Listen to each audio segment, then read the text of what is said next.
but go ahead. Hi everyone, it's Susan, and I promised everyone I was going to make paleo pizza. So what we're going to start with is a cauliflower crust. I'm simply taking a whole head of cauliflower, which I rinsed off. I'm putting it in a processor. A Vitamix I think will work just as fine if you have a Vitamix or a decent. And I'm going to pulse that for about 30 seconds until it looks or has the consistency of a rice.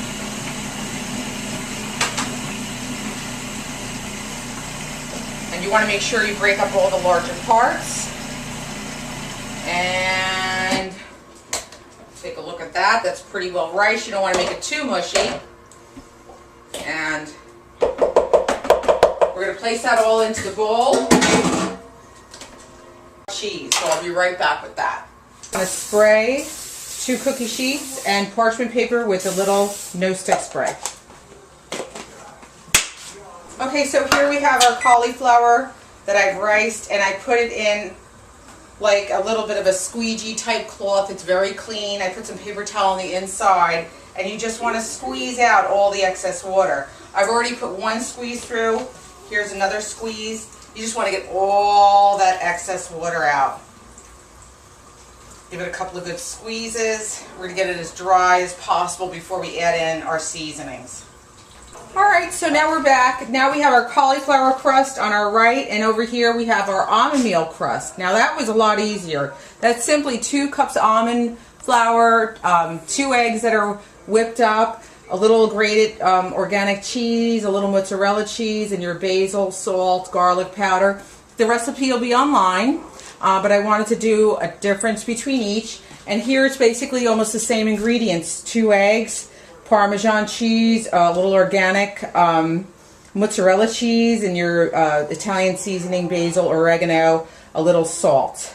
I think the only difference in the almond meal is that there's a little baking soda to help it rise. Also a tablespoon of almond meal flour in here. It's on our parchment paper. Our cookie sheets are heating up in a nice hot oven. And you're simply going to just flatten it out to make your crust. Fibrous, made out of that cruciferous vegetable cauliflower. And so this one's a little bit more difficult to work with, believe it or not.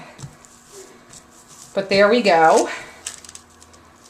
Alright, and I will cook these 2 and be back to you to show you the final cooked product and before we add our toppings to it. Okay, here we have our cooked pizza crust. This is our cauliflower crust, and this is our almond meal crust. As you can see, I cooked it a little bit too long. So these crusts are ready to have their toppings. I just simply got a sugar-free 2 Guys Jersey tomatoes. I went local, so there's no sugar in it. So we're just going to put a little bit. You can really add whatever you want, any toppings that you want, and you're just going to spread it around. And I just used what I had. I know we had some black olives, we had cheese, a little grated cheese, some artichokes, arugula. You could add as much or as little sauce as you want. So I'm just going to put on a little bit of Canadian bacon. You could add whatever type if you want turkey bacon. I'm trying to do it a little bit, watching a little bit of the fat. And just adding a little bit. You could add as little or as much. I just cut up a couple of pieces. My hands are nice and clean, obviously. Some red onion.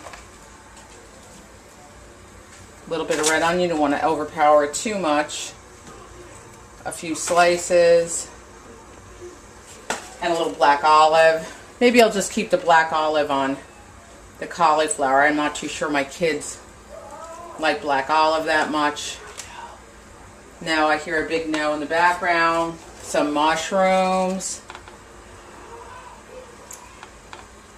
We'll do this one a little bit more vegetable-y.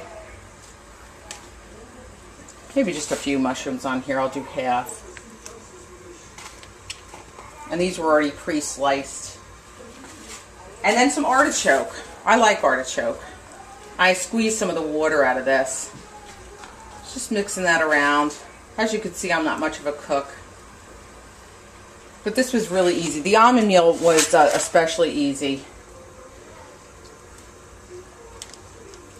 I probably did this backwards, and I'm just going to add a little bit of grated cheese over the top here. A little grated cheese over the top here. There's a lower milk content in the Pecorino Romano. You could certainly do this dairy-free and do an almond cheese. I just know that doesn't melt as well. And this is a little bit of mozzarella. Organic mozzarella. And then you're just going to cook this for an additional 7 minutes or until the cheese gets a little bubbly.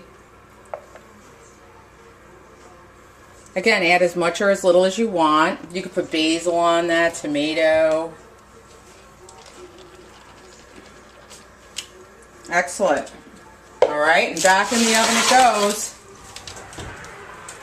Please don't look at my not so clean oven. And this will go on the bottom. And we'll just set our timer. Go. Okay, so here's our final product. Here's our almond meal pizza. As you can see, the only mistake I think I made was overcooking the crust a little, but the cheese is a little bubbly. It took about an additional 6 to 7 minutes to cook that. And our right is our cauliflower pizza. That I think came out a little bit better. We'll get back to you with how it tastes. And with the leftover toppings, I just made a nice green salad with romaine and arugula, and I just put a little bit of the extra cheese, and I made a homemade dressing and my little magic bullet that I got for Christmas, and I'll put the recipe up on that. That's so good. Olive oil, apple cider vinegar, some mustard, and some spices, and that's it. So we'll get back to you. This is our Saturday night movie night, pizza night with the kids, and have a great day.